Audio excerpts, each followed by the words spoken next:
Good morning, everybody. How we all doing this morning? I hope everybody had a good week. I had a wonderful week myself. Always new things that the Lord shows me is a beautiful thing. So I'm thankful each day that I can, learn new things from Him. So, of course, every day is a new day, and each day we should be looking for those things that we can learn from God. Each day we should be seeking new ways of learning from Him even. So I hope each of you had a good week and indeed had the kind of week I had. So we're going to continue our lesson here in the life of David, as we've been doing for several weeks, obviously, or a couple months now anyway, a few months. And we'll begin where we left off. But before we begin, who'd like to say a prayer for me when we get things started? Thank you. Gracious Heavenly Father, we thank you for today. We thank you for this Son that you have given us. We thank you for everybody having safe travels here.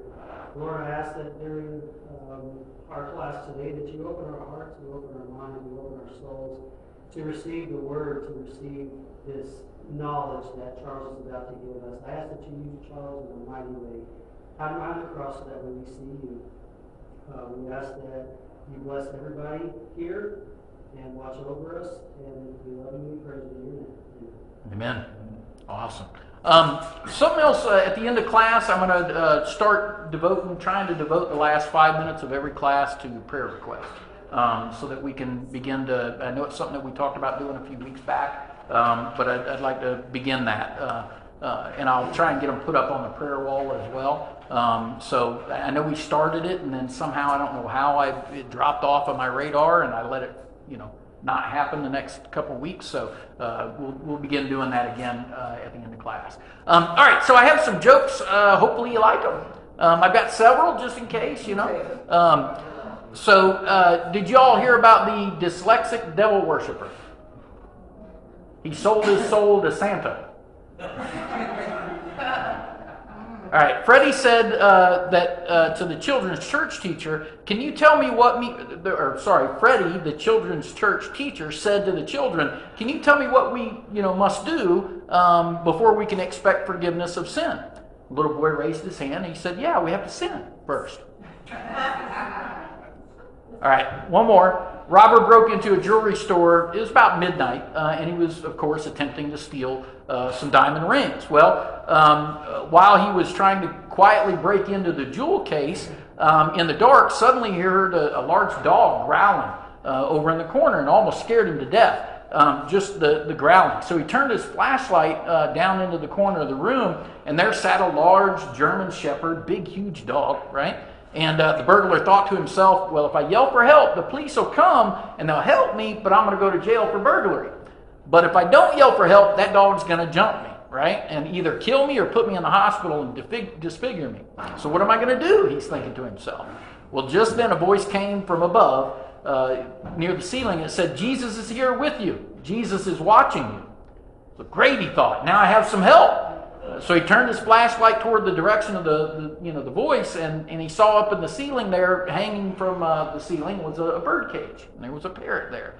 And he saw the large parrot in the cage hanging from the ceiling, and as he shined the light on the parrot said, Jesus is here with you, and Jesus is watching you. And so at this point, the burglar's thinking, oh, yeah, wow, it's a bird. He said, can't you say anything else to the parrot? And the parrot said, Jesus is watching you. He's here with you, and he's disappointed in your sin. Sick him, Jesus.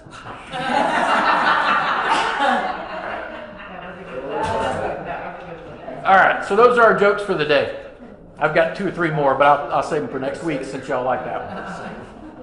All right, so just a quick recap, because as usual, we occasionally have new people that come to class. They may have missed last week. So just kind of recap what we talked about last week. We went through 1 Samuel 22:20 through 23:14. And we talked about really the ongoing tension between King Saul and David. And as David's increasing dependence really upon the Lord during this time is a lot of what we discussed, right? He's becoming more and more the man that God wants him to be. He's becoming more and more the leader that God is leading him to be. And through this time, in these verses, we saw the aftermath of King Saul's massacre of the priests at Nob. Obviously, he had ordered his men to do that, and they refused, but Doeg the Edomite did it, right? He was not one to refuse. He took the task of killing women, women, and children, and did it without any thought, right? Any question.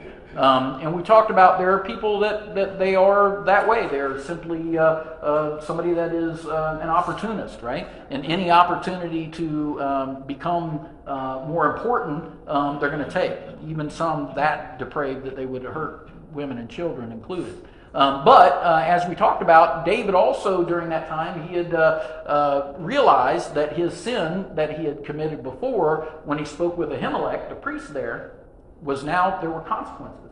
Not just for him, but consequences for other people. The same people he thought he was trying to protect through his lie were the people that got killed. And ultimately, he learned a very valuable lesson that, number one, no lie is good. No matter what you might be able to justify saying, why you did it, no lie is good. No lie is what God wants, right? And I know there are times, and even somebody after class came up to me and asked me about it, there are times we see in the Bible where people will lie, and it will work to serve God's purpose in some way. And yes, you'll find instances of that in the Bible. But I can also tell you beyond a shadow of a doubt, and same thing that I said with that question, that's not what God's intention is. That's not what his plan for us is. Sure, he'll work around whatever you do, right? How many times have you failed God and he worked around your failure, right? Whether that be a lie or whatever else you did that was a sin. He still worked around it. His will still was done. But he would prefer that we do things the way he would have them done, right? In truth and honesty, the way he would do it, right?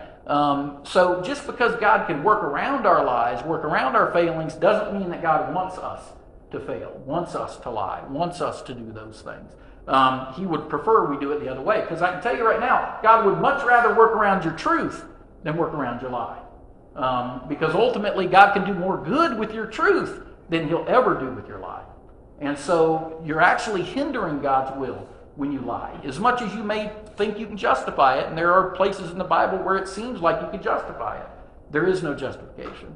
And all those instances where those people lied and God worked around it, you'll also notice he didn't praise them, did he? He didn't say, well, thank you for lying for me. I appreciate you helping me out. Right? Because he won't, because you didn't help him out. You made it harder, actually. Now, God thankfully knows the beginning from the end, right? So he knows when we're going to lie. He knows when we're going to fail. So it doesn't, catch him off guard, if you will. But again, he still would prefer we do the right thing. So again, don't think that just because there may be instances you think that you can justify it, that makes it okay in God's eyes. It doesn't. But David learned this valuable lesson that there is no such thing as a good lie. And there are consequences that you may not even fathom that occur because of that lie. And he began to take responsibility for it. As a matter of fact, he told Abiathar, the son of Ahimelech, who had died because of David's lie, or partially because of David's lie, he told him, I'll take care of you. Come to me. I'll watch over you. I'll protect you. Saul's after me and you at this point. So I'll put my life in front of you, right? And I'll protect you. And so Abiathar does. Now, what David doesn't understand is this works more to his favor anyway. Because ultimately Abiathar, as we talked about, brought the ephod with him, right? And the ephod was that garment that we talked about, the priest wore, and it had the stones on the front, right? The 12 stones, each engraved with the tribe of Israel name. And I can't say it, the Urim and the Thummim, or whatever, I can't pronounce it, right? That are in there, right? That the priest would use whenever you wanted to, ask God a direct question. They would use those and pull those out of the ephod to give the answer of God, right? And this was, as we talked, before the Holy Spirit, before we had God's Spirit within us, right? Because today we don't have to do that. Today we can talk directly to God ourselves anytime you want, right? You don't have to go to a priest. You don't have to make sure he's wearing an ephod. You don't have to do a sacrifice before. You don't have to do all those things that we see that was occurring at this time in the Bible. Thankfully, right? It's such a huge blessing I think we take for granted. That we don't have to jump through all these different things to speak to God that they had to do back then. So now God still communicates in different ways, right? But if you wanted a direct question, hey, should I go save these people? This was the best way to get the answer. right? And so David, of course, benefits then from Abiathar being there with him. So it all works to David's favor, even though it was some pretty negative stuff, right? A lot of people died for David to have this direct line to God. But ultimately, God is using their death for good, as he will do, right? Even when people are innocently killed, even in today's world, right? We may look at that and we may think, wow, that's so horrible. And it is. It's absolutely horrible. But at the same time, I can promise you that they're not dying in vain. That there is a purpose behind it. And whatever that purpose may be, you may not see it here, you may not understand it. But God knows it, right? And God will use those lives to further his kingdom, right? Which is good for all of us, right? So don't think that people die unnecessarily. They don't. There's a purpose behind it. We may not understand it. It may take till we get there to get it. But I can promise you that they're not dying in vain. They're not dying alone either. If they're a Christian, they're certainly dying with God right there with them. And the moment that they pass, they're right there with him. What better could you get? But anyway, so ultimately David is caring for Abiathar at this point, and he saves the town of Keilah, right? He asks, should I go and save this town? These people are about to be destroyed by the Philistines. They're being attacked. They're defenseless, right? Even though this was a fortified city, we're told in the Bible, right? They had walls, they had gates, they had all this. They were still pretty vulnerable, right? And they were right there at the territory, the edge of the territory of the Philistines. And so David consults God, I should say, through Abiathar the priest, and asks, should I go and save Keilah, right? Should I go save these people? And God answers, yes, go save them. I'll give the enemies into your hands. Well, his men are like, wait a minute, we're running from Saul. What are you talking about? Go save us first, right? And David says, look, we got to do what God says. Yes, we're running from Saul, but first and foremost, God's given us a task. So he asks again, I know he knows ultimately that God's going to give the same answer, but I think he wants to do this for the sake of his men, right? Because he wants to reassure them. So he asked again, God, should we go save the people of Keilah? And he gets the exact same answer.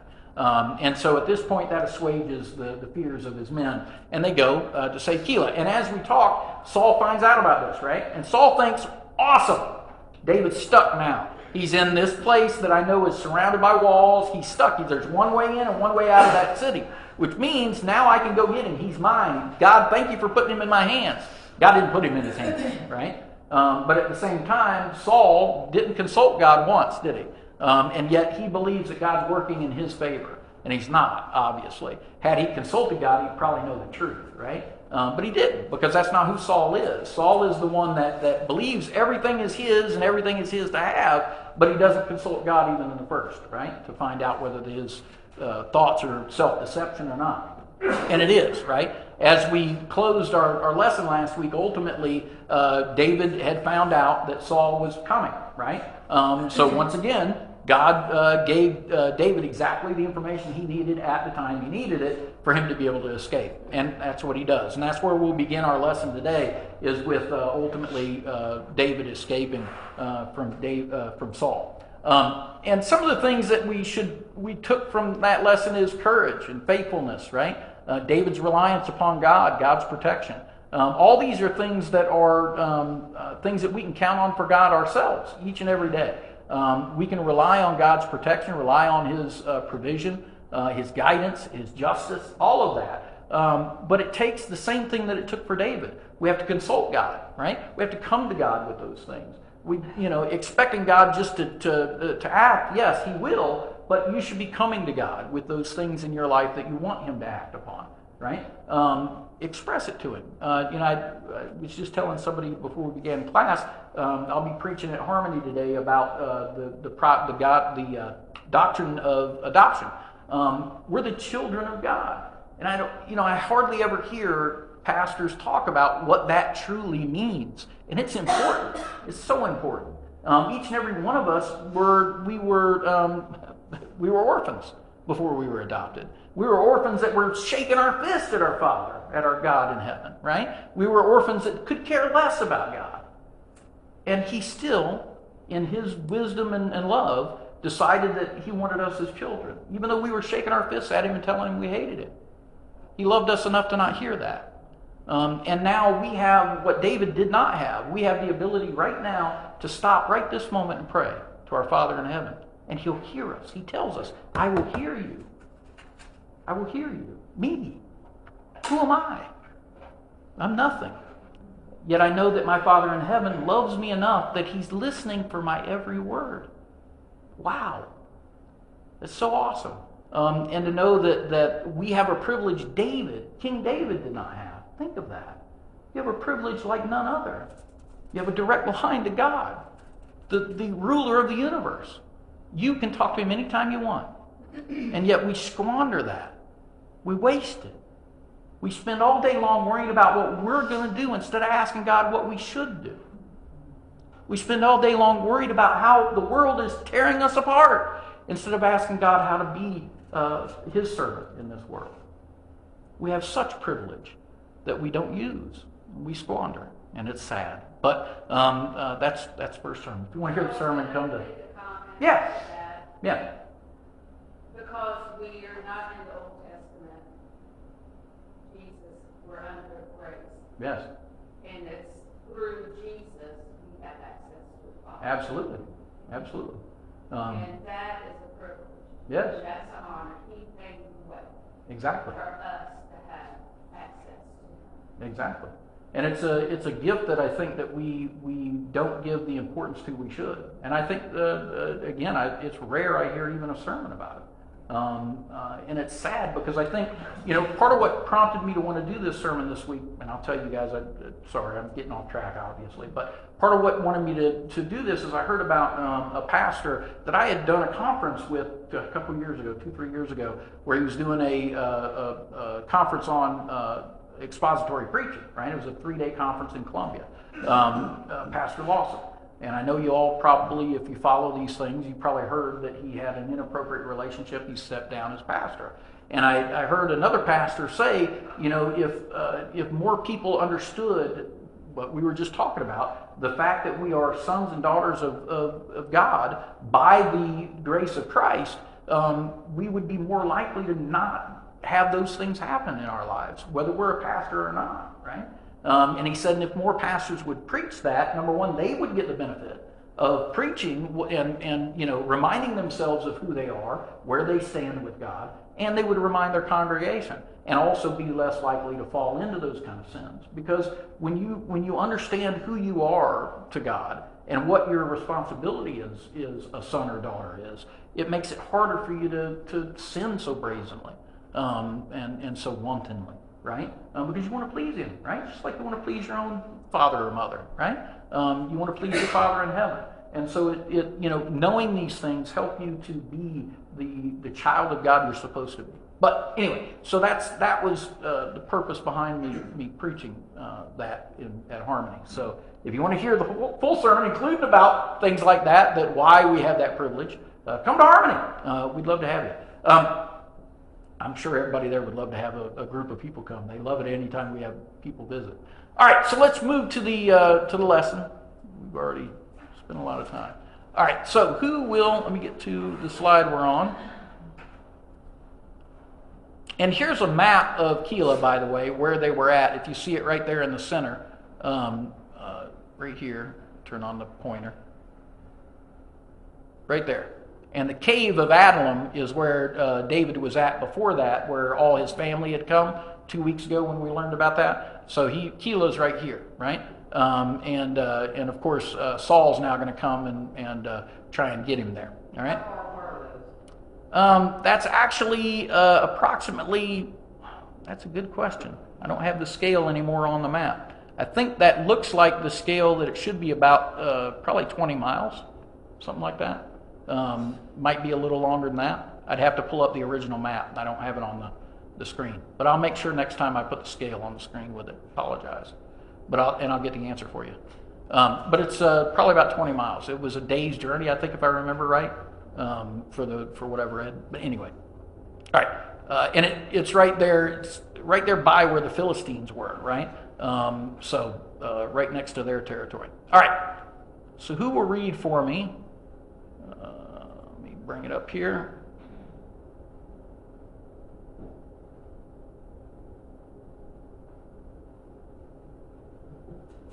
Here it comes. 1 Samuel 23, 15 through 22. We'll read that.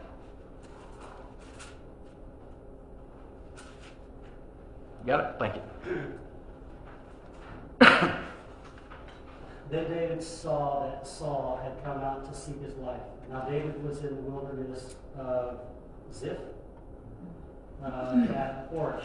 Yep. So Jonathan, Saul's son, arose and went to David at Horish and strengthened his hand in God. And he said to him, "Do not be afraid, because the hand of Saul, my father, will not find you, and you will be king over Israel, and I will be second to you. And Saul, my father, knows that also." So the two of them cut a covenant for $8 million, and David stayed at Horish while Jonathan went to the house. The Ziphites came up to Saul at Gibeah, saying, "Is David not hiding with us in the strongholds at Horish on the hill of Keilah?" Yeah. Which is on the south of Jeshimon. So now, O king, according to all the desire of your soul to come down here, and our part shall be to surrender him into the king's hand. And Saul said, "May you be blessed of Yahweh, for you have had compassion on me. Go now, make more sure, and know and see his place. For his very foot is, and who has seen him there? For I am told that he is very crafty." Thank you. And yeah, you did good with the words. Some of those are tough. So a couple things to point out here, right? Number one, David, while he's literally running from Saul, right? He's left Keilah. He knows that Saul's after him. He knows that Saul's on the way.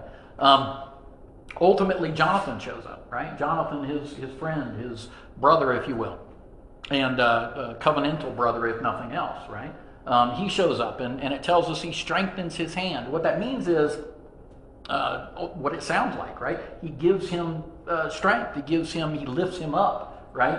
And makes him feel better about the situation. He's literally facing down the king of Israel, and has very little of his own to fight back with, right? He's got a few hundred people at this point that are following him, whereas Saul has thousands of soldiers, right? So he's in a dire situation. He's running for his life, literally. And so, it's just like that for God with us, right? God will send us in those moments where we need support. He'll send the support you need, always, every time, without fail. You may not recognize it. You may not notice it. You may not even acknowledge it and thank God for it. You should, but He will do it. I promise you. Every time I've been in a place like this, every time I've met a situation like this, God has sent someone or something or some way to lift me out of it. Every time. And I feel so bad that I haven't thanked Him enough for those things, right? Because wow, He loves you that much. You're that important to Him that even when you're down, He wants to lift you up. He wants to send someone to strengthen you, right? And sometimes it may not even be a person. It may be a situation. It may be a thought that He puts in your mind. It may be any number of ways that He does it. But I promise you, each time He will. He will do it. But look for it, right? The more you're looking for it, the more you expect it, the more you'll see it as well. And the more you'll be ready to thank Him for it. And you should. We should always thank God for those times where He comforts us, where He brings us out of that darkness back into the basking beauty of His light, right? Because that's ultimately what that is. When you're in that situation, that's Satan casting shadow over you purposefully, right? Hoping that he can take away your faith in God, right? Hoping that he can shake your faith, right? And so God shines that light back on you so that Satan moves away, right? But if we don't look for it, if we don't look up, we'll never see that light, right? If we're always looking down at the shadow, we'll only see shadow. You have to look for the light to see the light, right? And that's on you. That's, God can shine the light, but until you look up, you don't see it, right? You're always looking down at the shadow, you're only going to see shadow. But, and that's why I'm saying look for it, right? It'll always be there, but you've got to look for it. It may not be easy to see either, right? Depends on how dark that shadow is that Satan's cast upon you, right? But it will be there, I promise you. And thank God for it when it comes. And that's what he does here for David. He sends Jonathan, right? He sends Jonathan to strengthen him, to remind him, you're going to be king. Yes, this king is after you. Yes, he's going to chase you down. Yes, he's going to try and kill you. But ultimately, that doesn't matter because I've already said, you're going to be king. And I'm God. And he's a man. He's nothing. Right? And so he reminds David of the truth that he already knows, right? But sometimes that truth is hard to accept, right? Sometimes we push that truth away because we're so wrapped up in whatever we're fearing at the moment, right? So of course, Jonathan brings that truth back to David. Now the Ziphites here, they betray David, right? They go to Saul and once again they're trying to ingratiate themselves. They're more like Doeg the Edomite, right?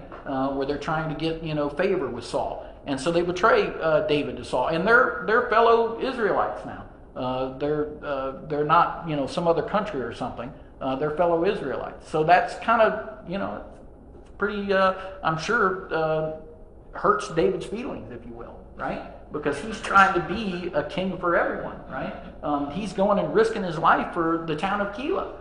He's trying to be a king for all of his people, whereas Saul is so consumed with power, so consumed with lust for power, that he's chasing a single man and letting his people die to the Philistines, right? Letting his people, be on their own to do whatever, like Keilah, right? And so these Ziphites here don't recognize the truth of the difference between Saul and David, and they try and get in the favor of Saul. And you notice here, right, Saul again, and Saul says, may you be blessed of Yahweh, for you have compassion on me.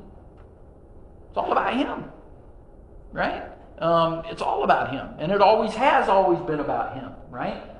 The truth of it is he's saying, may God bless you for what you've done by having compassion on me, by you betraying someone, by you, literally calling out someone to die. Let God bless you for that. Think about what that sounds like. That's pretty bad to me, right? That'd be like if I saw somebody hurt somebody and I go, oh, bless you. Thank you for slapping that guy. It was pretty cool of you. It's literally what he's saying. Thank you for betraying your fellow brother. That's sickness, guys. There's no more other way to call it. That's sickness. That's somebody that's so lost in lust for power, they don't even see what their own words are saying out of their own mouth. That's sad, right? And he says, now go and make sure he's still there. So when I go, I can finish him, right? Because he's real crafty. Well, who's really crafty here? Isn't that the pot calling the kettle black? Who's the crafty one? The one that was literally hiding the fact he wanted to kill David, trying to, call him out and bring him into positions where he could do it, or David, who's just running from him. All right. At the last moment, Saul gets word that the Philistines are attacking Israel. Had David not gone to the people and aid in Keilah, would Saul have come to the aid of his people? What I'm asking here is, this is important, right? David is directed by God to go save the people of Keilah, right? Sorry, we're not there yet. We got to read one more verse. I apologize. So who will read this next set for me? 23 through 29. And then we can get to the discussion question. I got it. So see and know about all the hiding places where he hides himself. And this is Saul still talking, by the way. And return to me with certainty, and I will go with you, and if he is in the land, I will search him out among all the thousands of Judah. Then they arose, and these are the Ziphites, then they arose and went to Ziph before Saul. Now David and his men were in the wilderness of Maon, in the Arabah, to the south of Jeshimon. So Saul and his men went to seek him, and they told David, and he came down to the rock and stayed in the wilderness of Maon. And Saul heard it and pursued David in the wilderness of Maon. And Saul went on one side of the mountain, and David and his men on the other side of the mountain. And David was hurrying to get away from Saul. But Saul and his men were surrounding David and his men to seize them. But a messenger came to Saul saying, and listen, this is important, came to Saul saying, hurry and come, for the Philistines have made a raid on the land. So Saul returned from pursuing David and went to meet the Philistines. Therefore they called the place the Rock of Escape. Then David went up from there and stayed in the strongholds of En-Gedi. So a couple things. They're close now. They're literally one side of the mountain and the other, Saul is from David. So he's close. He's almost got him. He's literally surrounding him with his people. And at the last moment, Saul gets a message that the Philistines are raiding the land. They're raiding more people. Well, this is why it's so important what God had David do when he went to save the people of Keilah, right? Because honestly, we already know Saul could care less about the people. Has he shown any care for them yet? No. At any point has he cared one bit about the people dying around him, unless they were, something to do with David? No. Right? The only reason he now, and I think it's pretty clear here what we're being shown, the only reason he's now cares is simply because David went to save the people of Keilah and made him look bad, right? Because remember, Saul's all about what I look like to other men. How do you perceive me, right? Am I, good in the eyes of you or God, right? Now me, I'm looking for God. Saul, not so much. God wants to look good in the eyes of men. Right? And so by David basically one-upping him and doing his job for him and saving the people of Keilah, now Saul is looking like a fool a little bit, right? He's looking pretty bad for a king. And so now, ultimately, when he has David, God sends the message to him, oh, hey, your people are being attacked. And had David not saved the people of Keilah, Saul wouldn't have cared. I promise you. He would have cared. He would have continued his pursuit of David because he's almost got him. And he probably would have gotten it, right? But because David had done the right thing and shamed him effectively before men, Saul feels the heat of that, if you will, and realizes, hey, he's looking more like a king than I am. And that's what prompts him to go and save his people, right? Because he had no concern for Keilah before, right? So what would make us think he would have any concern other than the fact he wants to look good in the eyes of men, right? And unfortunately, before you are a child of God, before you are a Christian, this is how we all acted. I know it's how I acted. It's how we all acted. You were more concerned about what other people thought of you, what you were wearing, what they thought of you, whatever, right? What they thought of your car, your house, your money, right? Than you were about God. Always, right? You were more concerned about the thoughts of men and women around you than you were about the one that does matter, and he's the one above us, right?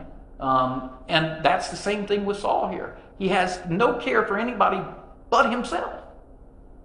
And anything that makes him look bad, that's what he cares about to men, when he looks bad to men.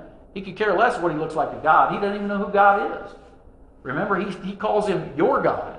He doesn't say my God. He says your God. Your God. I sacrifice to your God. Right? So he doesn't know God. He doesn't know who he is. And he never will, unfortunately. It's sad. But he's reacting to David's actions. Right? So all of this, if you look back, all of this is by God's design. God took what was a lie of David and turned it to good. Right? So again, God will work around our lives. God will work around our truth. God will work around us, right? God will be done irregardless of what we do. But we should always look to do what's right, because then God can do more good, right? With our good. So in this case, he uses all of these situations to save David from Saul at the last minute, once again. And David, of course, escapes, right? And he goes to as it tells us here, the strongholds of En-gedi. So at the last moment, Saul gets the word that the Philistines are attacking Israel. Had David not gone to the people at aid in Keilah, would Saul have come to the aid of his people? So what we've seen so far, do you think that that's a correct assessment, that Saul is only going after to save the people that he hears about simply because David just made him look foolish? Or do you think there's some other reason? Any thoughts?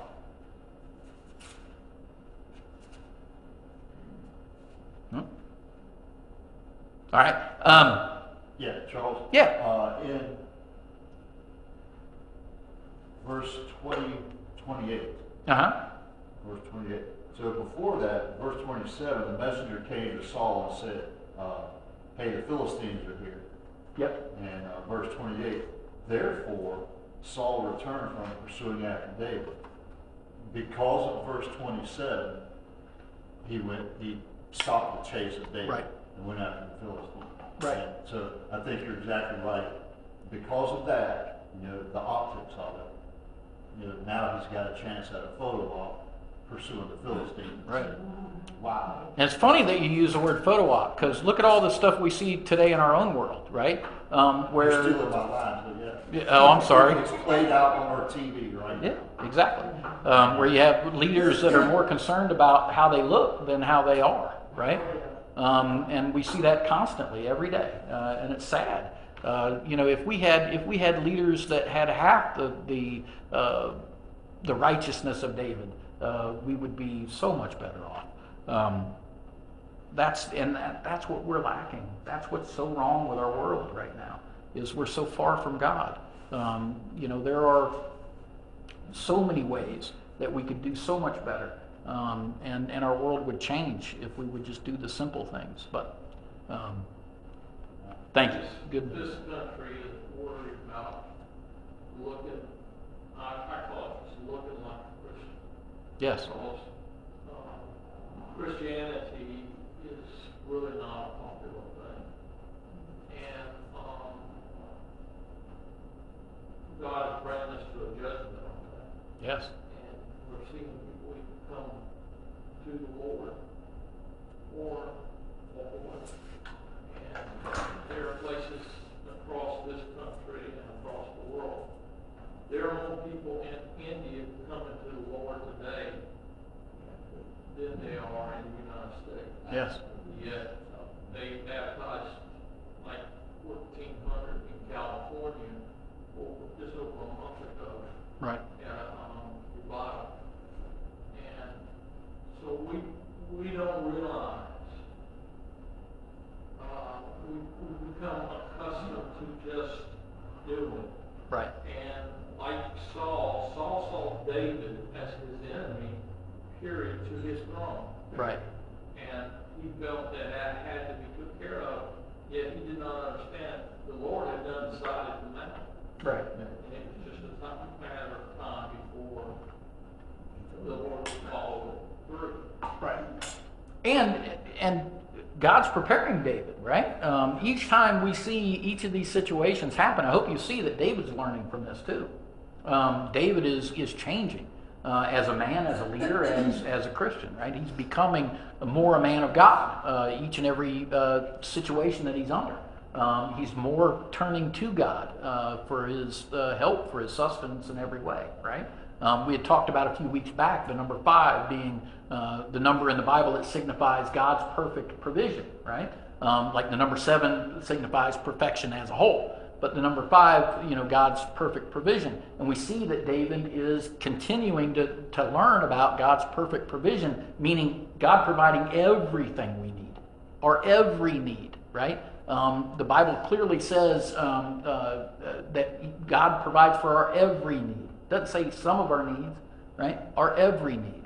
And ultimately that means, not just food, not just clothing, not just housing, everything we need, including, how to be, how to act, where to go, right? Who to love, who not to, right? All those things. So, good points, very good points. Thank you. All right, any others before I move forward? Any other thoughts? All right, let's move forward.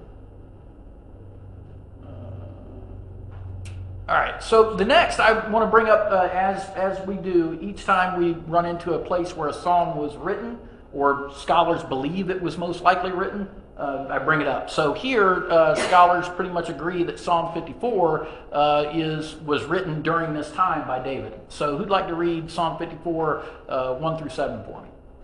All right, thank you. O God, save me by your name, and render justice to me by your might. O God, hear my prayer, give ear to the words of my mouth. The strangers have risen against me, and ruthless men have sought my life. They have not set God before them.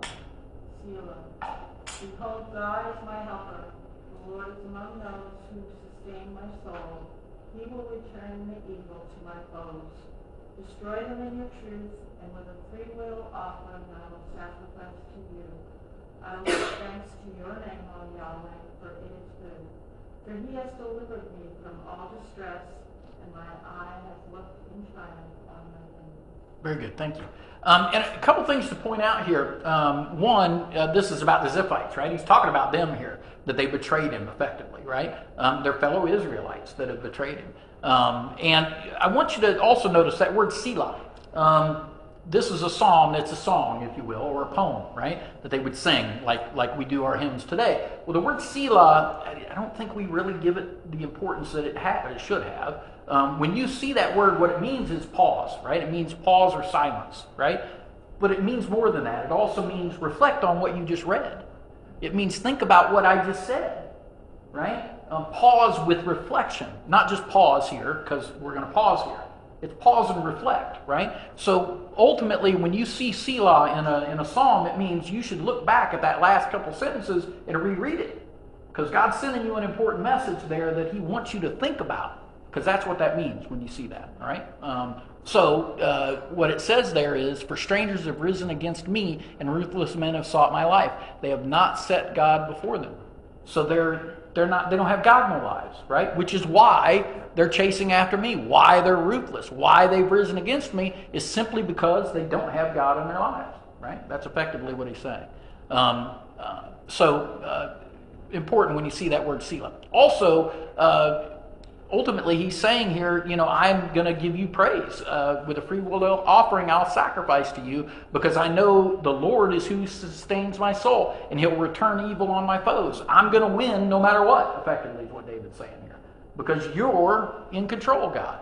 And I'm going to sacrifice to you. I'm going to give you praise for what I know you're going to do, even before you do it. Because I know what you're going to do anyway, right? Very good, thank you. All right, who will read the rest of it? Oh, no, that is all of it. I thought there was more to it. Anyway, all right. So let's move on. Who will read, and this will probably be our last, who will read 1 Samuel 24, 1 through 7 for me? You'll probably have to read it from your Bible because somehow the graphic there goofed up on me. You got it? Thank you. Now it happened when Saul had returned from following Philistines that it was told him, saying, take note, David, is in the wilderness of En-Gedi. Then Saul took 3,000 chosen men from all Israel and went to seek David and his men on the rocks of the wild goats. So he came to the sheep's fold by the road where there was a cave, and Saul went into a tent to get meat. David and his men were staying in the recesses of the cave. Then the men of David said to him, this day the Lord said to you, behold, I will deliver you your enemy into your hand, that you may do to him as seems good to you. And David rose and secretly cut off a corner of Saul's robe. Now it happened afterwards that David's heart troubled him because he had cut Saul's robe. And he said to his men, the Lord forbid that I should do this thing. I am the Lord anointed, stretch out my hand against him. See who is anointed of the Lord. So David restrained his servants with these words and did not allow them to rise against Saul. And Saul got up to his cave and went on. Very good, thank you. So, a couple quick things here. Just set it up, right? Ultimately, while David's in the wilderness here of En-Gedi, they're staying in a cave. And that was common, right? If you're camping out, you stayed in a cave if you could, right? And you didn't have to pitch a tent. So they were staying in a cave, and they happened to be in the back of this cave, David and his men. And so Saul comes into this cave to relieve himself. I don't have to go into detail what that means, right? And while he's in the cave relieving himself at the wall of the cave, David and his men notice what's going on. They see Saul doing this, right? And so David's men say, great, God's given Saul into your hand, Lord. Strike him down. And David says, no. That's not what I'm to do. Just because God has placed him here, that doesn't mean that's what God wants, right? Does God want us to murder? Would God want us to stab somebody in the back? No. Right? And David recognizes this. Now, most people would have done that. Most people would have come up, hey, he's been chasing me for 2 years. Yeah, this is God putting him in my hands. Let me kill him. But hopefully that's not the thoughts we have if we ever face something like that.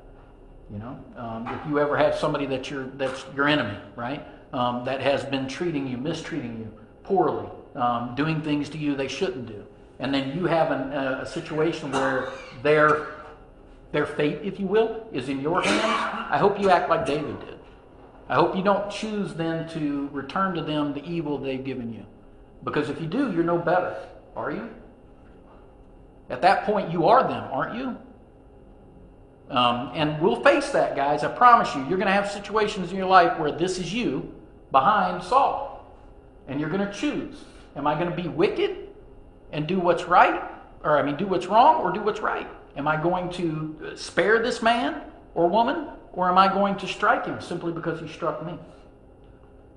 God would not want any of us to do that, right? And I'll promise you this was a test. As much a test for David as it was for his men. If not a test, a lesson, if you will. Because, of course, I know David, he knows David's heart. He knows David's not going to do this. David's had more than one opportunity to harm Saul that we've seen, right? And he's chosen not to. When he was being chased by Saul out the window with his wife, remember? He wouldn't rise up against the men that were sent against him because he knew they were innocent men.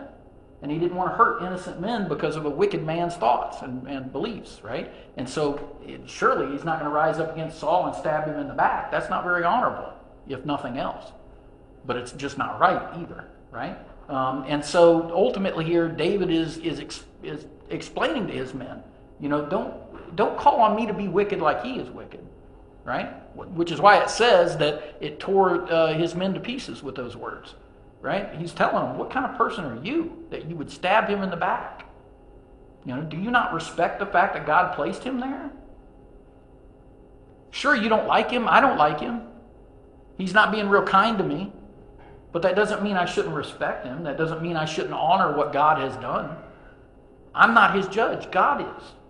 Let God judge him. Let God punish him. I'm not his punisher either. God is. And it's God's place to do that, not ours. The moment we take upon that duty believing that we're righteous by doing it, we're not. The moment you decide that you're going to be someone's judge and jury and executioner, you become your own. I promise you. So don't do it. Let God judge people. Don't even call out to curse them. Yes? God does say vengeance is mine. Right. Exactly. And that's ultimately what David is recognizing here. It's not his place to judge this man. It's not his place to call out this man, or not call him out, but to harm him in any way. Because he's still the Lord's anointed at this point. Right. Yeah, he said that twice. Right. They can recognize that. Right. God placed him there. Yeah. Right. So even though it may not be, and again, God has told David, you're going to be king when I make you king. Not when you make you king. Right? Big difference, isn't it? So if David were to strike Saul down, is he following God's will at that point? No, he's following his own, isn't he? He's taking care of a problem, but he's doing it in his time instead of God's time. His way instead of God's way. Very important difference there. Did you have something you were... Well, she hit one of them back there. The other, there's so many different scriptures that actually can relate to this. Yes. It says, you don't repay evil for evil. If your enemy is thirsty, you give your enemy water. Right. There's just so many that correlate to this right here. Right. The biggest thing, though, like he says, is like she said, vengeance is mine. Right. And so many people today, especially Christians, we're definitely held to a higher accountability. We tend to step off that path. We're human, but like Tony Evans says, we're all made to be disciples. So we must seek God first in everything. So instead of going down that path of letting your mind go, well, he's been doing me wrong, I'm going to take care of this myself. Right. What does he say? Right. Seek me first. Right. So if you seek him first, he's not going to lead you astray. Right. And he also tells us, I'll be your champion, right? So we don't need to do anything. We should expect that God will take care of things for us, not we need to help him somehow, right? Because when was the last time God needed your help in creating the universe? I'm going to be honest, right? Did he call on you? Did he ask you how big the world should be? No, right? So do you think he needs your help now? Probably not.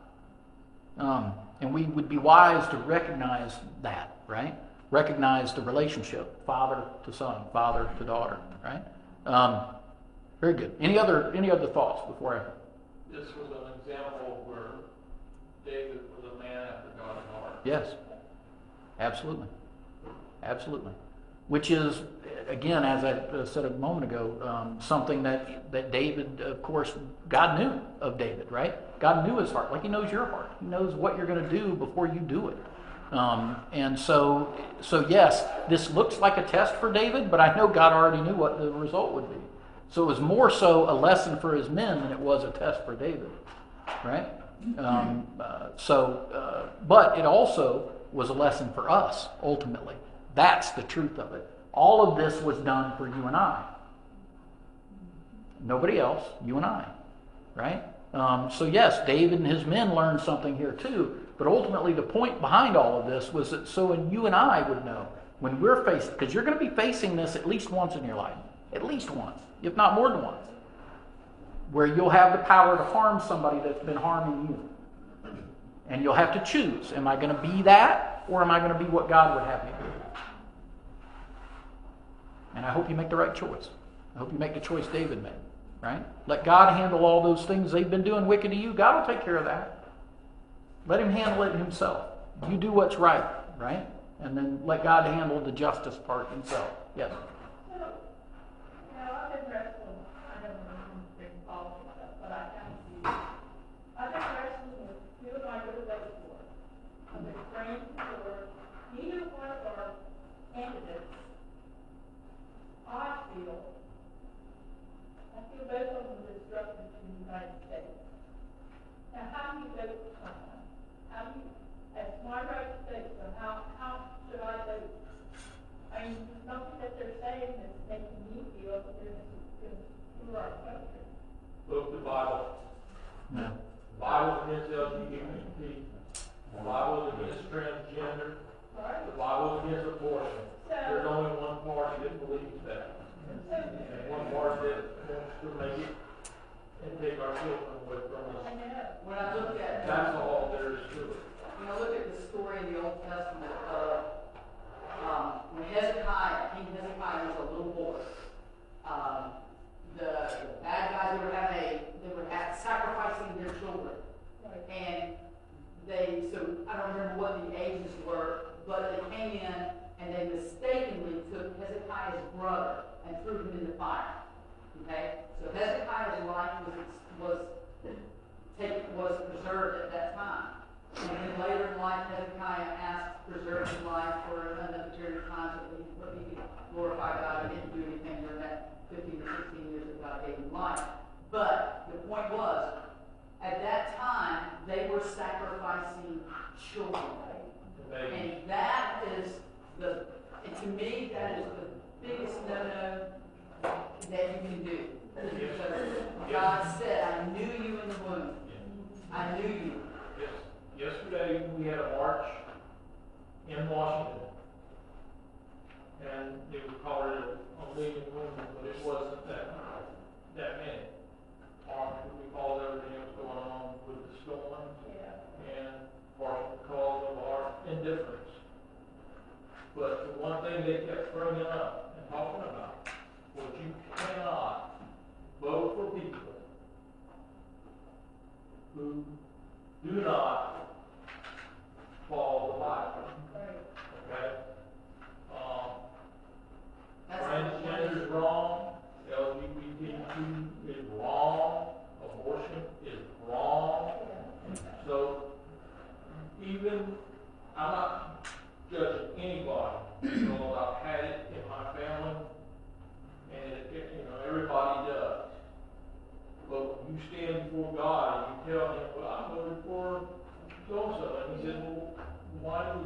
somebody who steals children. I don't Anyone? get that yet.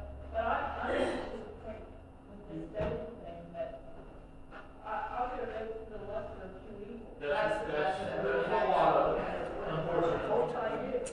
Yeah, the lesser of two evils, that's what we Um, have in today's world. Sandy, my best suggestion to you, pray.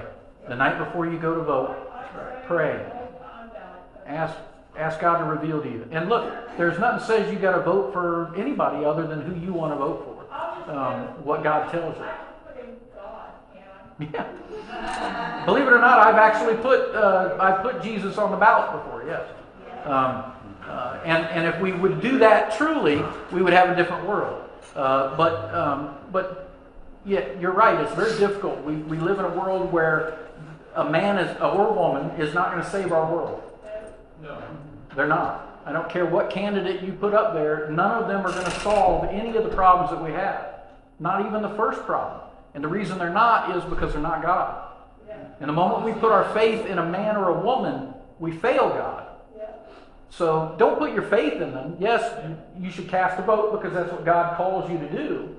But pray the night before and ask God to reveal to you which way He wants you to vote. Right? And He will. Yes, Jimmy.